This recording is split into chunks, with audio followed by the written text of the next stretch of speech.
আল্লাহ তাআলা দিনের বেলা প্রচন্ড গরমে তীব্র তাপদাহ চলছে, মানুষ বাড়ি থেকে বের হওয়াই কঠিন।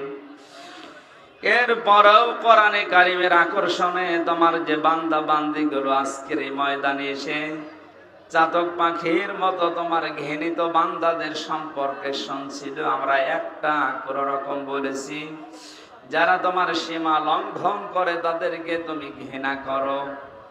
দুনিয়াতে কোনো বিষয় যেন আমরা সীমা অতিক্রম না করি, আমাদেরকে তুমি বাঁচাও, আমাদের তীব্র তাপদাহ থেকে বাঁচাও। তোমার রহমতের বৃষ্টি আমাদের উপরে নাজিল করে নিরাপত্তা, স্বস্তি, শান্তি ফিরিয়ে দাও। আমাদের অপরাধের কারণে এই গজবগুলো নাজিল হচ্ছে।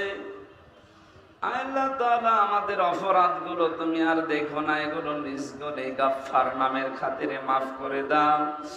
রহমতের বৃষ্টি তুমি দয়া করে নাজিল করে আমাদের স্বস্তি, শান্তি, নিরাপত্তা ফিরিয়ে দাও।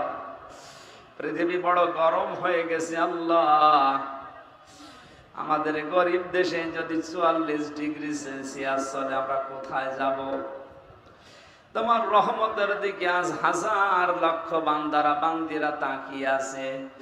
আমাদের জন্য এই পৃথিবীতে বহু সৃষ্টি এখন কষ্ট পাচ্ছে।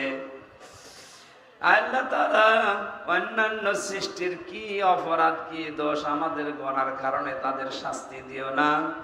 তোমার রহমত বরকতের বৃষ্টিগুলো দিয়ে তাদেরকেও স্বস্তি ফিরিয়ে দাও। সম্মানিত মা বোনদেরকে সুস্থ রাখো, সবল রাখো।